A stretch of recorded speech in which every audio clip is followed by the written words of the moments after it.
Hi kids, welcome to my channel freeway to English. आज का जो वीडियो है उसमें हम सॉल्व करेंगे क्लास 8 की इंग्लिश का फर्स्ट टर्म के एग्जाम का क्वेश्चन पेपर। नाउ ये जो क्वेश्चन पेपर आपके सामने है ये मुंबई के एक सीबीएसई स्कूल में इस साल हाफ ईयरली एग्जाम में आया था, तो हम इसे सॉल्व करेंगे। क्वेश्चन पेपर है 80 मार्क्स का। टाइम मिलेगा आपको 3 घंटे का। 3 सेक्शन है। पहला सेक्शन है रीडिंग जो कि 10 मार्क्स का है। इसमें आपको अनसीन पैसेज दिए हैं दो, इनके बेसिस पे आपको क्वेश्चंस के आंसर देने हैं। सेक्शन बी है राइटिंग एंड ग्रामर का जो कि 35 मार्क्स का है, और सेक्शन सी है लिटरेचर का, यानी जो हमारी बुक पूर्वी है उस पे बेस्ड क्वेश्चंस आएंगे 35 मार्क्स के। तो चलिए क्वेश्चन पेपर सॉल्व करते हैं। पहला सेक्शन है हमारा रीडिंग का। यहाँ पे हमें वर्चर्स के ऊपर एक पैसेज दिया है, उनके बारे में कुछ इन्फॉर्मेशन है, क्या रोल वो नेचर में प्ले करते हैं, इकोलॉजिकल बैलेंस में क्या रोल है उनका, उसके बारे में कुछ इन्फॉर्मेशन दी है, एंड उसके बेसिस पे हमें क्वेश्चंस के आंसर देने हैं। What are scavengers? स्कैवेंजर्स कौन होते हैं? स्कैवेंजर्स ऐसे एनिमल्स होते हैं जो मरे हुए ऑर्गेनिज्म को, मरे हुए जानवरों को खाते हैं।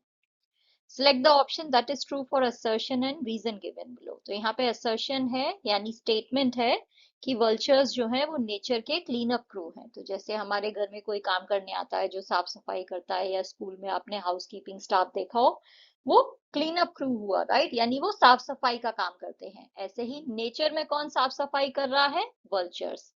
क्यों ऐसा है? क्योंकि वो जो है जितनी भी सड़ी हुई चीजें हैं, डिकेइंग मैटर है, जितनी भी चीजें सड़ रही हैं नेचर में, खराब हो रही हैं, उनको जो है वो रोकते हैं, यानी उनको कहीं ना कहीं जो है वो खत्म कर देते हैं। खराब होने से पहले ही जो है वो उसे खा के खत्म कर दे रहे हैं ताकि कोई बीमारी ना फैले। अगर आपके घर में कचरा कोई डालता जाए, कोई सड़ी हुई सी चीज पड़ी हुई हो और बहुत दिन तक पड़ी रहे, तो उससे क्या होगा? उससे बीमारी फैलेगी, राइट? क्योंकि घर से कचरा आपने निकाला नहीं। तो ऐसे ही ये जो वल्चर्स हैं, अगर ये खाएंगे नहीं इन मरे हुए जीवों को, तो बीमारी फैलती रहेगी। तो ये जो रीजन है ये करेक्ट है इस स्टेटमेंट का, कि इन्हें नेचर का क्लीन अप क्रू इसलिए कहा जाता है क्योंकि ये सड़ी हुई चीजों को बीमारी फैलाने से रोकते हैं, उन्हें पहले ही खत्म कर देते हैं। तो इसके लिए पहला जो हमारा ऑप्शन है, both A and R true. दोनों ही स्टेटमेंट्स करेक्ट हैं, और आर जो है वो करेक्ट एक्सप्लेनेशन है ए का। ये करेक्ट एक्सप्लेनेशन है इस assertion, इस स्टेटमेंट का। What factors contribute to the decline in vulture population? कौन कौन से फैक्टर हैं जिनकी वजह से ये जो वल्चर्स हैं इनकी पॉपुलेशन जो है वो गिर रही है, कम होती जा रही है? Habitat loss, poisoning and use of veterinary drugs like diclofenac, which are toxic to vultures, are a few of the things contributing to the decline in vulture populations। ये जो है आपको पैसेज में मिल जाएगा answer. How do vultures maintain ecological balance? Vultures consume dead animals, preventing spread of diseases and keeping the environment clean। What can be done to protect vultures? Protect habitats, ban harmful drugs, and raise awareness about their ecological importance। Next again हमें एक passage दिया है, इसके basis पे हमें कुछ questions के answer देने हैं। पहला क्वेश्चन है हमारा, द फ्रेज मोमेंट ऑफ लल इन पैराग्राफ 1 इंडिकेट्स। ये जो फ्रेज है मोमेंट ऑफ लल पैराग्राफ 1 में, इसका क्या मतलब है? नाउ जनरली जो है हम इस फ्रेज का यूज करते हैं जब जो है कोई बहुत ज्यादा हलचल चल रही हो और एकदम से शांति हो जाए, या फिर शांति है और एकदम से उसके बाद हलचल स्टार्ट हो जाए, तो वो जो हलचल से पहले का जो टाइम है वो होता है मोमेंट ऑफ लल।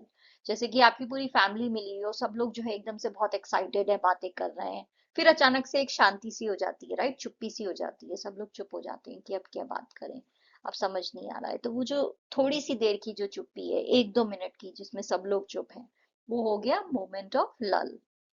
तो उसका मीनिंग यहाँ पे है शॉर्ट पीरियड ऑफ पीस, छोटा सा समय जिसमें शांति है। Quiet before things pick up again, इससे पहले की शोर शराबा हो, इससे पहले की जो शांति है वो। एंड उसके अलावा इसका मीनिंग है pause where things slow down, एक छोटा सा पॉज जहाँ पे जो है चीजें जो है सब चीजें थोड़ी धीरे हो गई हैं, एकदम से जो है सब लोग बातें कर रहे हैं, एक्साइटेड हैं, फिर एक पॉज लिया है। Complete the following analogy by choosing the correct option। Gourmet, high quality and elaborate food। Gourmet का मतलब क्या होता है?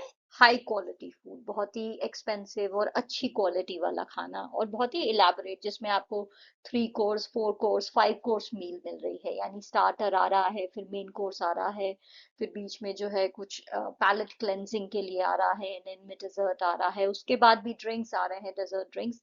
तो वो हो गई एक तरह से गॉर्मे मील, यानी high quality and elaborate food. तो ऐसे ही क्विजीन क्या हुआ? क्विजीन हुआ अ स्टाइल और मेथड ऑफ कुकिंग। कुकिंग का कोई स्टाइल या मेथड। क्विजीन हर जगह के अलग अलग होते हैं ना, इंडिया का अलग है, चाइना का अलग है, थाईलैंड का अलग है। तो क्विजीन जो है एक स्टाइल हुआ, मेथड ऑफ कुकिंग हुआ। In today's world what are parents asking their kids? आज के टाइम में माँ बाप अपने बच्चों से क्या पूछ रहे हैं? तो ये आंसर आपको पैसेज में मिल जाएगा। इन today's world parents ask children about their preferences. वो उनकी प्रेफरेंसेस के बारे में पूछते हैं कि भाई तुम्हें क्या पसंद है, कौन सा क्विजीन खाना है, कौन सा खाना खाना चाहते हो, कौन सी मूवी देखना चाहते हो, कहाँ घूमने जाना चाहोगे, कौन से सब्जेक्ट्स तुम्हें पढ़ने हैं। तो पैसेज में हमें ये चीज बताई गई है, उसमें बताया गया है कि पहले के टाइम में ऐसा नहीं होता था। पहले के टाइम में जो भी फैमिली का हेड होता था वो डिसाइड करता था कि ये खाना है, तो सब लोग वही खाते थे, बता देते थे कि ये सब्जेक्ट तुम्हें पढ़ना है, ये मूवी देखनी है। आज के टाइम में माँ बाप बच्चों से उनकी प्रेफरेंस पूछते हैं, उनकी क्या उन्हें क्या चीज पसंद है ये पूछते हैं। Which two pieces of advice does the writer give to the parents? कौन सी दो एडवाइस हैं, दो सलाह हैं जो राइटर पेरेंट्स को दे रहा है इस पैसेज में? तो वो कहता है पेरेंट्स से कि आपको अपने बच्चों की बातें सुननी चाहिए, और वो जो उनकी जो चुप्पी है उसे सुनो। अगर वो चुप बैठे हैं तो उस चुप्पी को समझने की कोशिश करो कि क्या प्रॉब्लम है उनकी लाइफ में, क्या हो रहा है। साथ ही उनके साथ डेली कुछ क्वालिटी टाइम स्पेंड करो, जैसे 30 मिनट, आधा घंटा उनके साथ स्पेंड किया। और उन्हें एनकरेज करो कि वो तुम्हें अपनी स्टोरीज बताएं कि दिन भर में क्या हुआ, स्कूल में क्या हुआ, फ्रेंड्स के साथ क्या हो रहा है। तो जरूरी है पेरेंट्स बच्चों के साथ कुछ टाइम स्पेंड करें। The antonym for agreeable as given in paragraph 5 is, जो ये वर्ड है एग्रीएबल, इसका एंटोनिम जो है, इसका ऑपोजिट वर्ड पैराग्राफ 5 में यूज हुआ है। कौन सा है वो वर्ड? तो वो है कॉन्फ्लिक्टिंग। अग्रीबल का मतलब होता है ऐसी चीज जिसपे हर कोई अग्री कर रहा है, हर कोई सहमत है, राइट। कॉन्फ्लिक्टिंग का मतलब होता है सबके व्यूज अलग अलग हैं, कोई भी सहमत नहीं है। कॉन्फ्लिक्टिंग व्यूज है यानी सबके व्यूज अलग अलग हैं, सब असहमत हैं, कोई भी अग्री नहीं कर रहा है। नेक्स्ट हमारा सेक्शन है राइटिंग एंड ग्रामर का। तो हमारा यहाँ पे पहला क्वेश्चन है, You are Kanika or Karan. Your school's fitness club hosted a workshop called Art of Living for Students. आपके स्कूल के फिटनेस क्लब ने एक वर्कशॉप होस्ट की जिसका नाम था आर्ट ऑफ लिविंग स्टूडेंट्स के लिए। You are benefited by the workshop and want the advantages of such programs to reach out to the larger society. तो आपने जो है ये वर्कशॉप अटेंड करी थी और आपको इससे जो है बहुत फायदा हुआ। अब आप चाहते हो कि बाकी लोगों को भी, दुनिया में जो बाकी लोग हैं, सोसाइटी में जो बाकी बच्चे हैं, बाकी लोग हैं, वो भी इस तरह की वर्कशॉप का फायदा उठाएं। Write a letter to the editor of a local daily newspaper in about 100 to 120 words, giving your thought on the matter. आपको जो है आपके एरिया में जो भी लोकल डेली न्यूज़पेपर है उसके एडिटर को एक लेटर लिखना है 100 से 120 वर्ड्स के बीच में, जिसमें आपको इस टॉपिक पे ऊपर जो है, जो आपके विचार हैं वो बताने हैं। Highlight the importance of waking up early, incorporating yoga and meditation, healthy diet, completion of daily work, outdoor activities, healthy social life and being humble and happy. आपको जो है इन चीजों की जो इम्पोर्टेंस है उसे हाईलाइट करना है। तो मेन चीजें आपके लेटर में ये होनी चाहिए कि सुबह जल्दी उठना चाहिए, योगा करना चाहिए, मेडिटेशन करना चाहिए, खाना अच्छा खाना चाहिए, डेली वर्क जो है वो कंप्लीट करना चाहिए टाइम पे, कुछ ना कुछ आउटडोर एक्टिविटी करनी चाहिए, सोशल लाइफ हेल्दी होनी चाहिए, यानी लोगों से बात करो, सबसे अच्छे से बिहेव करो, और हम्बल हो और हैप्पी हो। हम्बल होना चाहिए, हमें हमेशा थैंकफुल और ग्रेटफुल होना चाहिए, और खुश रहना चाहिए। तो ये सारी चीजें जो हैं आपको इस लेटर में लिखनी है, जो कि आप एक लोकल डेली न्यूज़पेपर के एडिटर को लिख रहे हो। तो ये है हमारे इनफॉर्मल लेटर का फॉर्मेट। यहाँ पे टॉप पे आएगा सेंडर का एड्रेस, यानी आपका एड्रेस, तो आपके स्कूल का नाम, फिर आ जाएगी डेट, एंड उसके बाद आप जैसे लेटर लिख रहे हो तो to the editor the Daily Times Mumbai. Subject होगा importance of a healthy lifestyle through art of living. फिर हम लेटर स्टार्ट करेंगे. Sir, madam, through the columns of your esteemed newspaper, I wish to draw the attention of readers to the importance of adopting a healthy lifestyle in today's fast-paced world. Recently, our school's fitness club organized a workshop titled Art of Living, which had a profound impact on the students and staff alike. The workshop focused on the importance of waking up early, practicing yoga and meditation, and following a balanced diet to maintain both physical and mental well-being. It also reminded us of the value of time management, completing daily work with discipline, and spending time outdoors in activities that refresh the mind. Furthermore, it encouraged everyone to develop a positive attitude, nurture healthy social relationships, and remain humble, calm, and content in all situations. Such initiatives are essential for reducing stress and promoting happiness in society.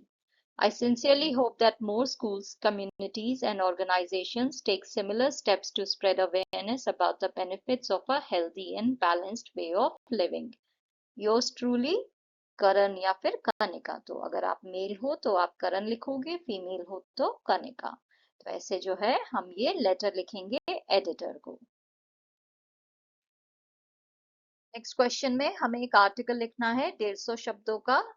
Topic है compulsory value based education. तो हमारे schools में जो है compulsory value based education होनी चाहिए, यानी अच्छी वैल्यूज बच्चों को सिखाना जरूरी है. उन्हें सिखाया जाए कि क्या अच्छी आदतें हैं, कौन सी चीजें सही हैं, कौन सी गलत हैं.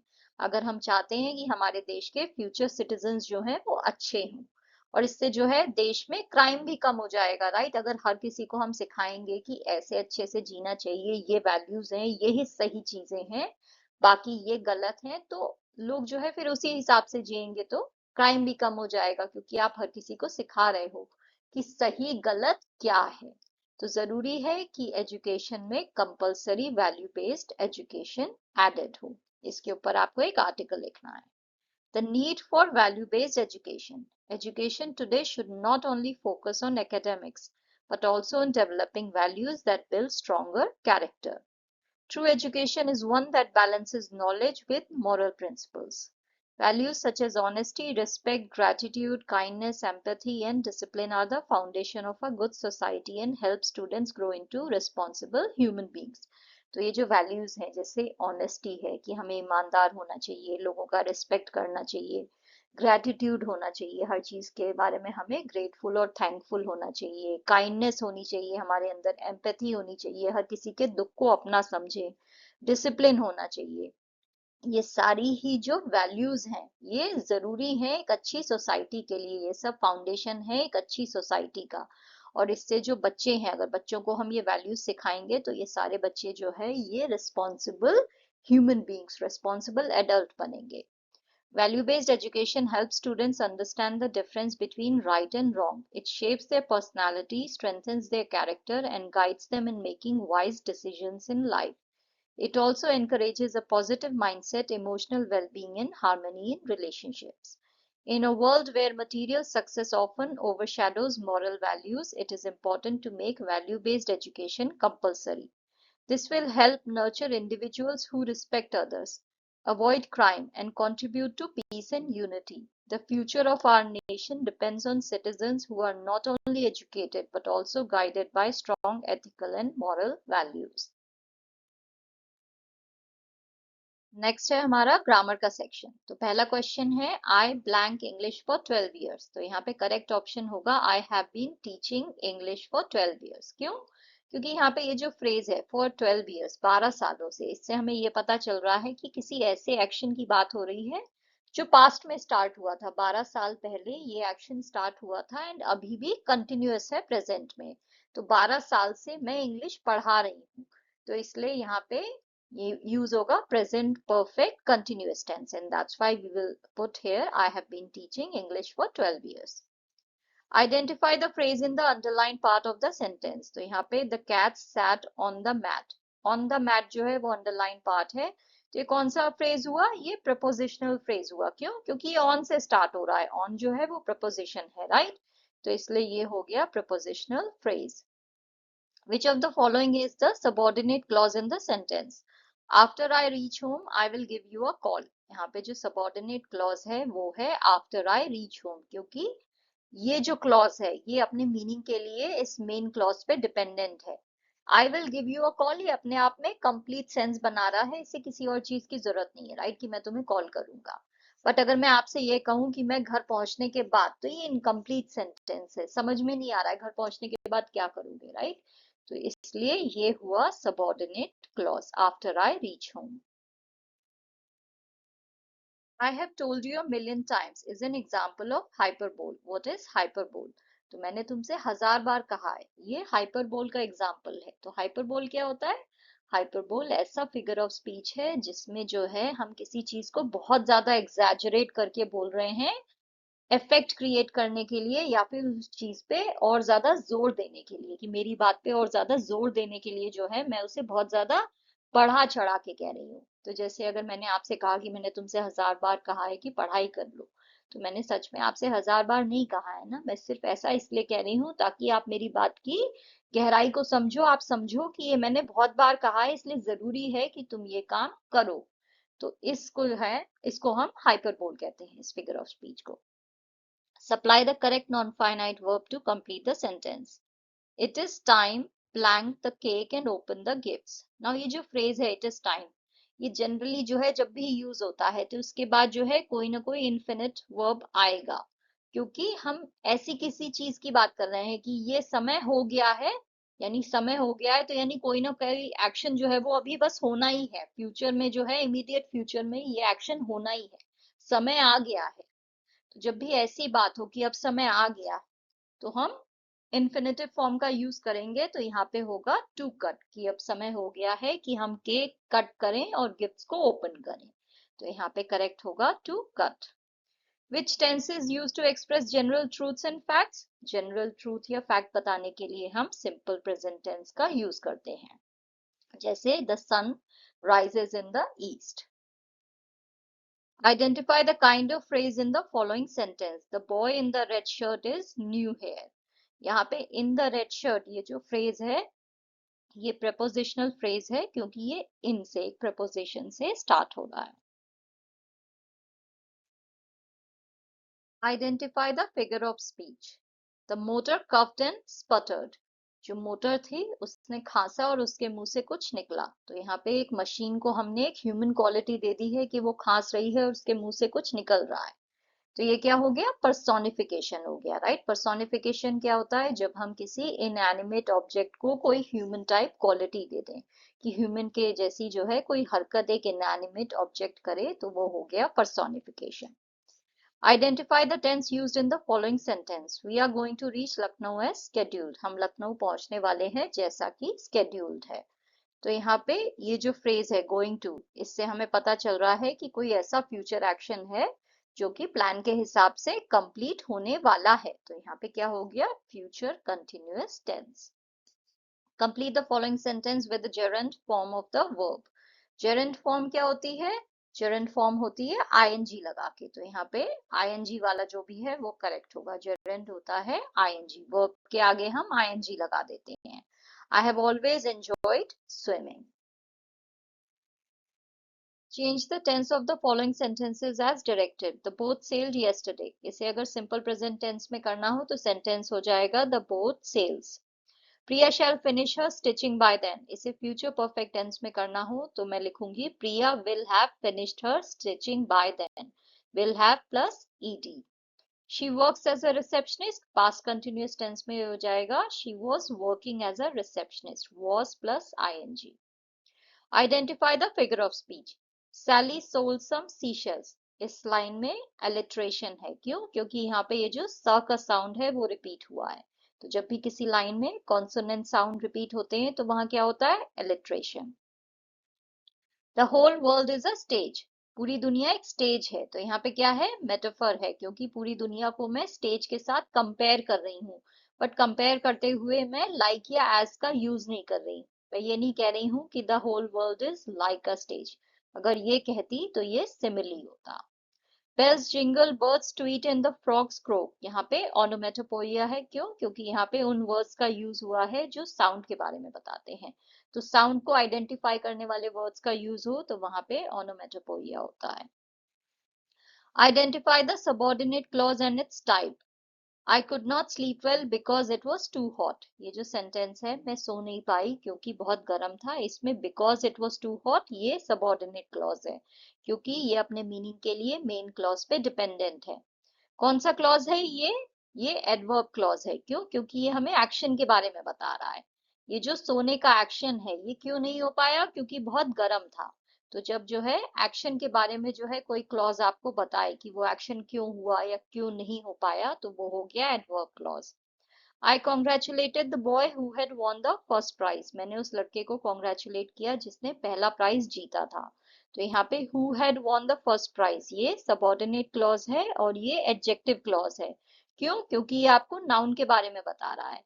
इस लड़के के बारे में जो है आपको ये क्लॉज बता रहा है, राइट, कि ये लड़का जो है जिसने पहला प्राइज जीता था। तो इसलिए ये हो गया एडजेक्टिव क्लॉज, क्योंकि ये नाउन के बारे में बता रहा है।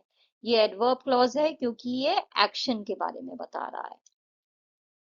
Identify the phrase in the following sentence and write them. He spoke in a polite manner. इसमें in a polite manner ये phrase है, adverb phrase है ये, क्योंकि ये जो है एक्शन के बारे में बता रहा है कि उसने जो है बहुत ही पोलाइट तरीके से बात करी, राइट। तो एक्शन की बात हो रही है, एडवर्ब फ्रेज हो गया।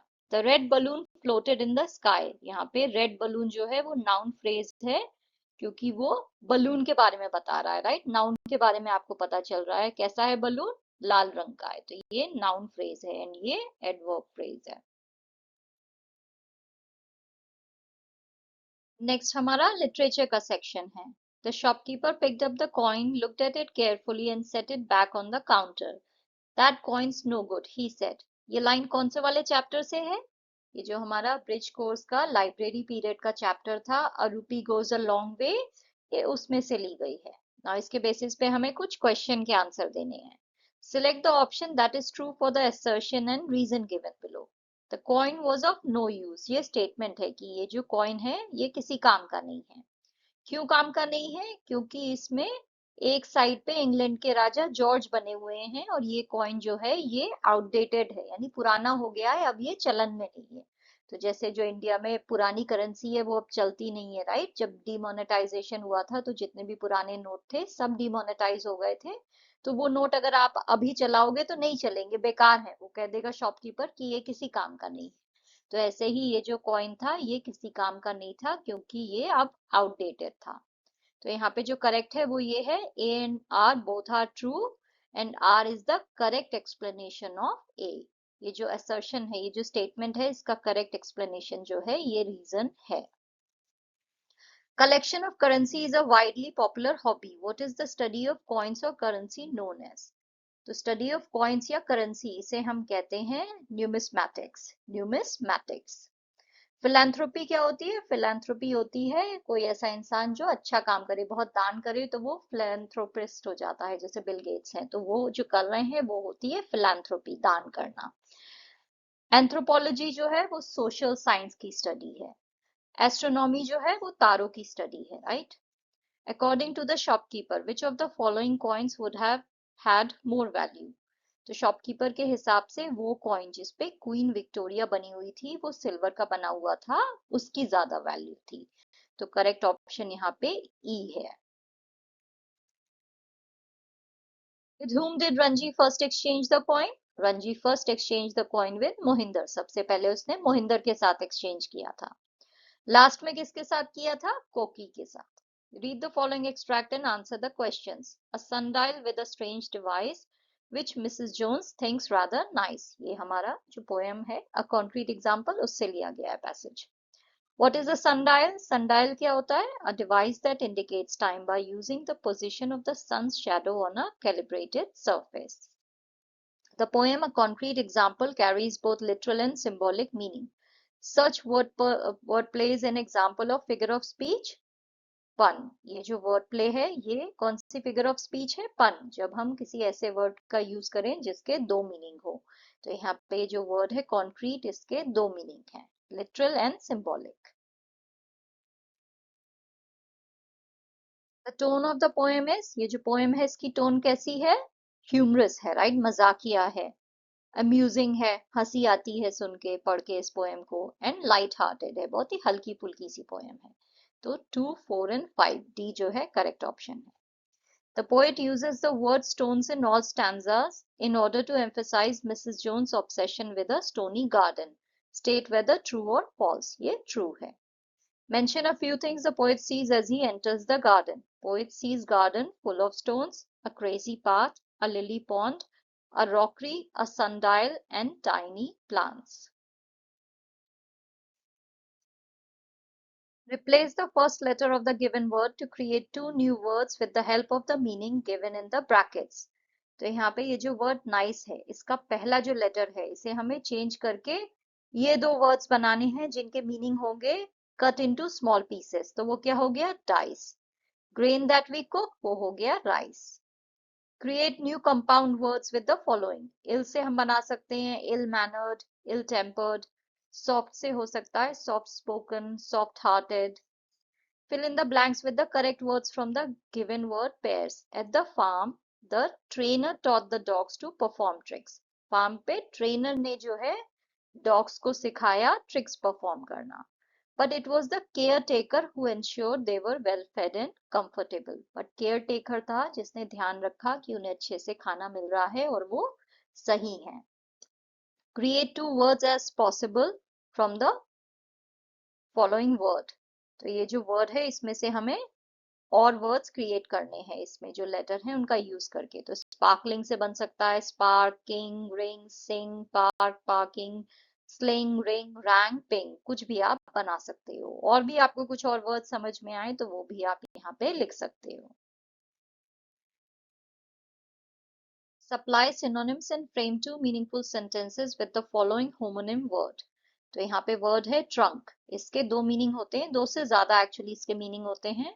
हमें इससे दो सेंटेंसेस क्रिएट करने हैं और सिनोनिम वर्ड्स देने हैं. तो एक तो ट्रंक का मतलब होता है जो कार का स्टोरेज कंपार्टमेंट होता है, जिसे हम यूके में हम उसे बूट कहते हैं, इंडिया में हम उसे डिक्की भी कहते हैं कुछ लोग. तो वो जो है ट्रंक कहलाता है. उसके सिनोनिम्स है boot, compartment, luggage space. Sentence हो गया we had to clear out the car's trunk to make room for all the camping gear before the road trip. दूसरा ट्रंक का मतलब होता है जो एलिफेंट की जो नाक होती है उसे भी हम ट्रंक कहते हैं. The long flexible nose of an elephant. Synonyms हो गए proboscis, snout and nose. The elephant used its trunk to spray water. Next है answer the following questions in short 20 to 30 words. What does the story The White Elephant teach us about responsibility and care for family? The story teaches us that caring for our family, especially our parents, is one of the greatest responsibilities. It also shows the value of gratitude, sacrifice, and kindness. The white elephant's unwavering love for his mother sets an example for all of us to follow. How do the wind, moon, and stars contribute to the playful atmosphere in the poem? The wind, moon, and stars add movement and beauty to the night, making it playful and magical. Together, they turn the night sky into a playground of nature full of laughter, rhythm, and wonder, giving the poem its dreamy and playful mood. Why was the Vijayanagara Empire considered to be in its golden era during Krishnadev Raya's reign? The Vijayanagara Empire considered to be in its golden era because under Krishnadeva Raya's rule, art, literature, and architecture flourished. He supported learning and was a great poet himself.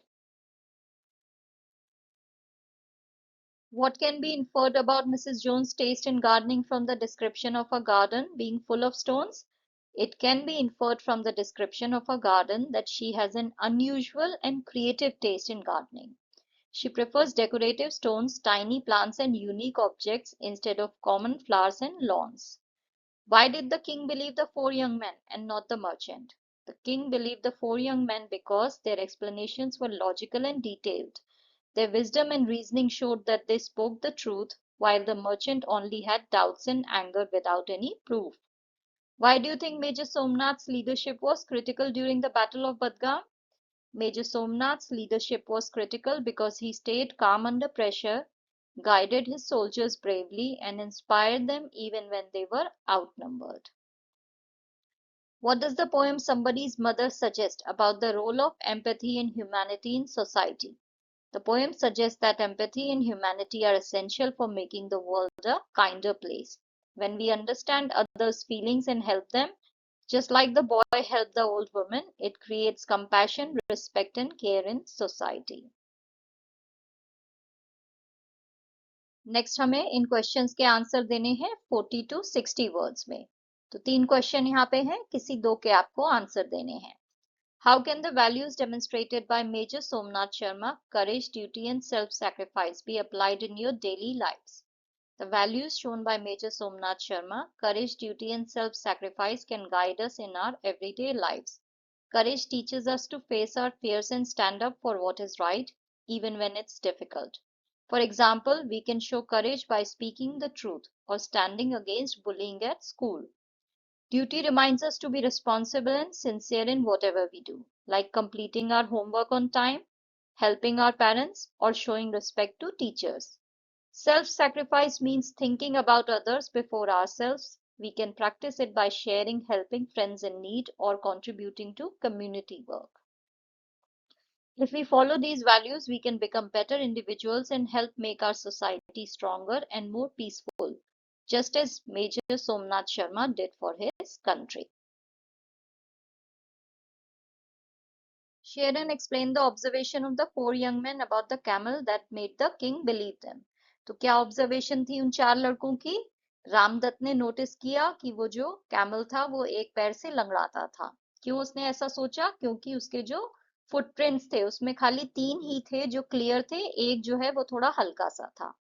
Shivdatt ने देखा कि camel जो है एक आंख से अंधा है। क्यों? क्योंकि उसने देखा कि जो लेफ्ट साइड की पत्तियां थी रोड की वो तो खाई गई थी, बट राइट साइड की जो लीव्स थी उसे उसने टच भी नहीं किया था, मतलब उसे राइट साइड से दिखाई नहीं देता था।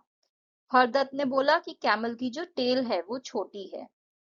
क्यों? क्योंकि उसे रास्ते पे जो है खून के निशान दिखाई दिए, हो सकता है मच्छर के काटने से हुए हों। इसका मतलब जब मच्छर उसे काट रहा था तो वो अपनी पूंछ से जो है मच्छरों को उड़ा नहीं पा रहा था, जिसका मतलब उसकी पूंछ जो है वो छोटी थी। देवदत्त ने ये समझा कि कैमल जो है उसे पेट में दर्द था। क्यों?